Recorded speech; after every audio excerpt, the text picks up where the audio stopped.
உங்களுக்கு ஒருபோதும் உள் அமைதி மற்றும் அமைதியாக உணர்ந்த அனுபவம் உண்டா? ஆனால் யாரோ ஒருவரை சந்தித்த பிறகு அல்லது ஒரு குறிப்பிட்ட சூழலில் நேரம் கழித்த பிறகு திடீரென சோர்வு, கனத்த தன்மை அல்லது அமைதியின்மை உங்களை ஆட்கொண்டதா? உங்கள் ஆன்மாவின் ஆற்றல் மறைமுகமாக களைந்து விட்டது போல, உங்கள் உணர்வின் ஒளி மங்கிவிட்டது போல. நீங்கள் ஏன் இது உங்களுக்கு நடக்கிறது என்று ஆச்சரியப்பட ஆரம்பிக்கிறீர்கள். இந்த செய்தி ஒரு எளிய பதில் அல்ல, ஆனால் பரமஹன்ச யோகானந்தாவின் ஆழமான போதனைகளின் மூலம் வெளிப்படுகின்ற ஒரு உள் ஆன்மீக அனுபவம். இது வெறும் தகவல் அல்ல, இது உங்கள் ஆன்மாவுடன் ஒரு புனித உரையாடல். நீங்கள் உணர்ச்சி வசப்பட்டவராக இருந்தால், உங்கள் இதயம் ஆழமாகவும் மிருதுவாகவும் இருந்தால், இந்த உலகின் அமைதியற்ற ஆற்றல் உங்களை விரைவாக பாதிக்கும். உங்கள் ஒளி அல்லது ஆற்றல் கவசம் பலவீனமாகும் போது மக்கள் அறியாமலே உங்கள் வலிமையை இழுக்கிறார்கள். ஒரு மரத்தின் பசுமையை உலர்ந்த இலைகள் பறிக்கிறது போல. இந்த வலியை நீங்கள் புரிந்தால், நான் மற்றவர்களுக்கு துயரங்களை கேட்டு உதவுகிறேன், ஆனால் ஏன் நான் வெறுமையாக, சோர்வாக அல்லது கனமாக உணர்கிறேன் என்று நீங்கள் ஒருபோதும் நினைத்தீர்களா? இந்த செய்தியை முடிவு வரை கேளுங்கள். காரணத்தை புரிந்து கொள்வதோடு மட்டுமல்லாமல் பரமஹன்ச யோகானந்தாவின் போதனைகளால் ஈர்க்கப்பட்ட தீர்வுகளையும் பெறுவீர்கள். இது உங்கள் மனதை, ஆன்மாவை மற்றும் ஆற்றலை பாதுகாக்கும். தெய்வீக கவசம் போல இந்த கவசம் மிகவும் சக்தி வாய்ந்ததாக இருக்கும். எந்த தீமையும் உங்களை தொட முடியாது. ஒவ்வொரு மனிதரும் வெறும் உடலாக இல்லாமல் நுண்ணிய ஆற்றல் ஒளியால் சூழப்பட்ட தெய்வீக உணர்வாக உள்ளனர். இதை நாங்கள் ஒளிவட்டம் என்று அழைக்கிறோம். பரமஹம்ச யோகானந்தர் கூறியது, இந்த ஒளிவட்டம் உங்கள் ஆன்மாவின் ஒளியாகும். இது உங்கள் எண்ணங்கள், உணர்வுகள் மற்றும் ஆன்மீக நிலையை பிரதிபலிக்கிறது. இது உங்கள் ஆன்மாவின் நிழல். அது கண்களுக்கு தெரியாததாக இருந்தாலும் உங்கள் வாழ்க்கையின் ஒவ்வொரு தருணத்தையும் பாதிக்கிறது. உங்கள் ஒளிவட்டம் வலிமையாகவும் தூய்மையாகவும் இருந்தால், பொறாமை, கோபம் அல்லது மன உளைச்சல் போன்ற எந்த தீய ஆற்றலும் உங்களை அடைய முடியாது. உங்கள் இருப்பு மற்றவர்களுக்கு அமைதி, ஊக்கமும் அமைதியையும் தருகிறது. உங்களை சுற்றி இருப்பதால் மக்கள் சுதந்திரமாக உணர முடிகிறது. ஆனால் உங்கள் ஒளி பலவீனமடைந்தால் மற்றவர்கள் உங்கள் ஆற்றலை எடுத்துக்கொள்கிறார்கள். யோகானந்தர் விளக்கினார், உங்களின் ஆற்றல் உங்கள் மிக விலை மதிப்பான செல்வம். அதை பாதுகாப்பது உங்கள் ஆன்மீக கடமை. சிலரை கண்டு நாங்கள் ஆற்றல் பராசிட்கள் என்று அழைக்கலாம். அவர்கள் பிசாசுகள் அல்ல, ஆனால் நண்பர்கள், உறவினர்கள் அல்லது பணியாளர்களாக இருக்கலாம். புகார்கள், எதிர்மறை எண்ணங்கள், உணர்ச்சி கோரிக்கைகள் மூலம் அவர்கள் உங்கள் ஆற்றலை சுரக்கிறார்கள். ஆனால் அவங்களுடன் பேசிய பின் நீங்கள் காலியாக, கனமாக அல்லது குழப்பமாக உணரலாம். நான் தவறு செய்யவில்லை, ஆனால் ஏன் இவ்வளவு சோர்வாக இருக்கிறேன் என்று யோசிக்கிறீர்களா? யோகானந்தர் நம் சிந்தனையில் பயம், கவலை, கோபம், துக்கம் போன்ற உணர்வுகள் நிரம்பினால் நமது ஆறா பலவீனமாகும் என்று கூறினார். இந்த உணர்வுகள் உங்கள் ஆவியில் பிளவுகளை உருவாக்கி எதிர்மறை ஆற்றல்களை உங்களை அடைய விடுகின்றன. உதாரணமாக, உங்கள் ஆவியின் வலிமை 100% இருந்தால், ஆனால் தொடர்ந்து மன அழுத்தம், பிறர் சொல்வதை கவனித்தல், உணர்ச்சிகளை ஒடுக்குதல் அல்லது எதிர்மறை சிந்தனை அதை 70%, 50% அல்லது 30% குறைக்கும். ஒருவரிடம் எதிர்மறை எண்ணங்கள் அல்லது குறைகள் இருந்தால் அவர்கள் மீதமுள்ள ஆற்றலையும் களைந்துவிட முடியும். இந்த களைப்பு உடலிலும் ஆன்மீக ரீதியிலும் இருக்கும். யோகானந்தர் கூறியதாவது, ஆன்மாவின் ஒளி ஒருபோதும் முழுமையாக அணையாது, அது வெறும் மங்குகிறது. நம்முடைய சொந்த சிந்தனைகளே இந்த ஒளியை மங்கச் செய்யும் சக்தியாகும். நீங்கள் உங்கள் ஆவுராவை காப்பாற்றாவிட்டால் உங்கள் உணர்வு தத்ரீஜமாக மங்கிவிடும். உங்கள் எண்ணங்கள் இனி தெளிவாக இல்லை. உங்கள் முடிவுகள் குழப்பமாக ஆகின்றன. நீங்கள் யோசிக்கிறீர்கள், நான் ஏன் இவ்வளவு யோசிக்கிறேன்? நான் ஏன் இவ்வளவு பயப்படுகிறேன்? இனி எதுவும் நல்லதாக தெரியவில்லை. காரணம், உங்கள் ஒளிவட்டம் காயமடைந்து விட்டது. ஆனால் யோகானந்தாவின் செய்தி நம்பிக்கையால் நிரம்பியுள்ளது. நீங்கள் கடவுளின் குழந்தை. உங்கள் ஆன்மா அளவற்றது. உங்கள் ஒளிவட்டத்தை மீண்டும் பெற உங்களுக்கு எந்த அதிசய சாமியாரும் தேவையில்லை. உங்கள் சொந்த தெய்வீக சக்தியுடன், சுய உணர்வு சக்தியுடன் இணைக்க வேண்டும். பரமஹம்ச யோகானந்தர் கிரியா யோகா மற்றும் தியானத்தின் மூலம் கற்றது என்னவென்றால், ஆறாவை பாதுகாப்பது சிக்கலான அறிவியல் அல்ல, ஆன்மீக பயிற்சி.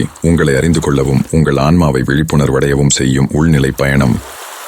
அவரது போதனைகள் சில எளிய ஆனால் ஆழமான வழிகளை வழங்குகின்றன.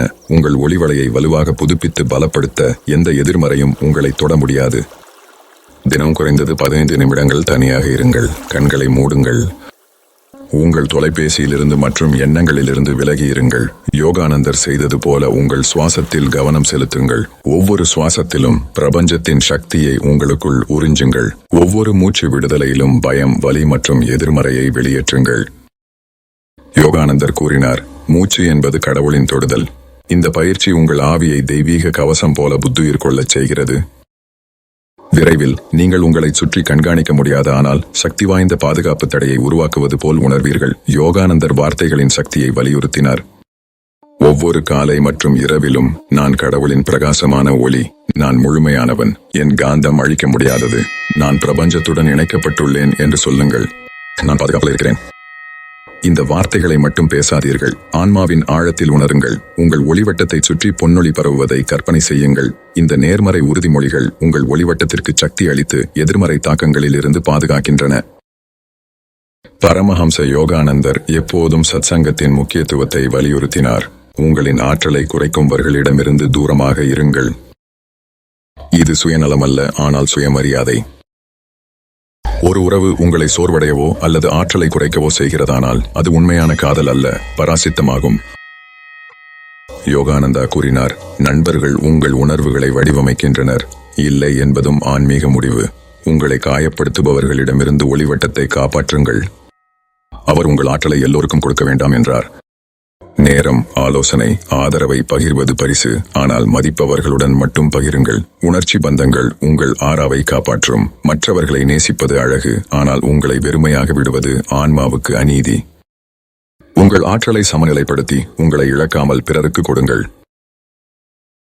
யோகானந்தர் இயற்கையை கடவுளின் உயிர் வாழும் வடிவமாக கண்டார். நிலத்தில் காலணியின்றி நட, சூரியனின் கீழ் சில நிமிடங்கள் இருங்கள், வெளிப்புற காற்றை சுவாசிக்கவும். 5 மூலதத்துக்கள்: நிலம், நீர், நெருப்பு, காற்று, ஆகாயம். உங்கள் ஒளிவட்டத்தை பேணுங்கள். நீங்கள் இயற்கையுடன் இணையும் போது அதன் ஒளி ஆழமாகி மேலும் பிரகாசமாக ஒளிர்கிறது. ஆன்மீக வாழ்க்கையின் அடிப்படையாக நன்றியுணர்வை அவர் கருதினார். ஒவ்வொரு காலை இந்த வாழ்க்கைக்கு, இந்த மூச்சுக்கு, இந்த வாய்ப்புக்கு நன்றி கடவுளே என்று சொல்லுங்கள். நன்றியுணர்வை பயிற்சி செய்வது உங்கள் ஒளிவட்டத்தை பொன்னிறமாக்குகிறது. இது பிரபஞ்சத்திற்கு அன்பும் சக்தியும் கொண்ட செய்தியை அனுப்பும் ஒளி. யோகானந்தர் கூறினார், நன்றியுணர்வு என்பது கடவுளுடன் உங்களை இணைக்கும் மந்திரம். ஒவ்வொரு சிறிய பெரிய விஷயத்திற்கும் நன்றி சொல்வது உங்கள் ஒளிக்கோவையை பிரகாசமாக்கி அதை நீலம், இளஞ்சிவப்பு அல்லது பொன்னிறமாக்குகிறது. உங்கள் எண்ணங்கள் உங்கள் நிஜத்தை உருவாக்குகின்றன. நான் பலவீனமாக இருக்கிறேன், நான் எதையும் செய்ய முடியாது என்று நீங்கள் நினைத்தால் பிரபஞ்சம் பதிலளிக்கிறது, அப்படியே இருக்கட்டும். ஆனால் நீங்கள் நான் கடவுளின் பகுதி, நான் அளவிலா சக்தி என்று அறிவித்தால் பிரபஞ்சம் அதை உறுதிப்படுத்துகிறது, அப்படியே இருக்கட்டும். உங்கள் ஒளிகாந்தமாக செயல்பட்டு உங்கள் எண்ணங்கள் உணர்வுகளுக்கு ஏற்ப அனுபவங்களை ஈர்க்கின்றது. யோகானந்தர் உங்கள் ஒளிவட்டம் கண்ணாடி என்று சொன்னார். அதில் பிரபஞ்சம் உங்களை பார்க்கிறது. உங்கள் ஒளிவட்டம் பயம், குறைகள் அல்லது நன்றியில்லாமை காட்டினால் அதுவே நீங்கள் ஈர்க்கும் விஷயமாக இருக்கும். இன்று நீங்கள் உடைந்து, சோர்ந்து, நெருங்கியவர்களால் துரோகம் செய்யப்பட்டு அல்லது உள்ளுக்குள் காயமடைந்தவராக உணரலாம். ஆனால் நினைவில் கொள்ளுங்கள், உங்கள் ஆன்மா அமர்ந்தது. அது ஒருபோதும் இறக்காது. உங்கள் ஒளி பலவீனம் அல்ல, அது உங்கள் எண்ணங்களால் மட்டுமே அப்படிப்பட்டதாக தோன்றுகிறது. உங்கள் ஆற்றலை மீட்க நேரம். உங்கள் தெய்வீக உணர்வு தினமும் தியானத்தின் மூலம் விழிக்க முடியும். அதிகாலை நேரத்தில் உங்கள் கண்களை மூடி உங்கள் இதய மையத்தில் உள்ள ஒளியை கவனியுங்கள். அங்கு ஒரு தெய்வீக ஒளி, ஒரு அதிர்வு உள்ளது. அது உங்கள் ஆவியை பொன்னிறமாக்குகிறது. இந்த ஒளியுடன் இணைந்தால் எவரும், சொல் அல்லது சூழ்நிலை உங்கள் ஆற்றலுக்கு தீங்கு செய்யாது. தயவு செய்து இந்த செய்தி உங்கள் மனதை தொடர்ந்திருந்தால் கீழே கருத்துக்களை பகிரவும். நான் என் ஒளிவட்டத்தை பாதுகாப்பதாக உறுதியாக இருக்கிறேன். இது வெறும் ஒரு வாக்கியம் அல்ல, இது பிரபஞ்சத்தின் முன் உங்கள் பிரமாணமாகும். இந்த செய்தியை கேட்பது வெறும் தகவலாக இல்லை, அது ஒரு ஆன்மீக விழிப்புணர்வாகும்.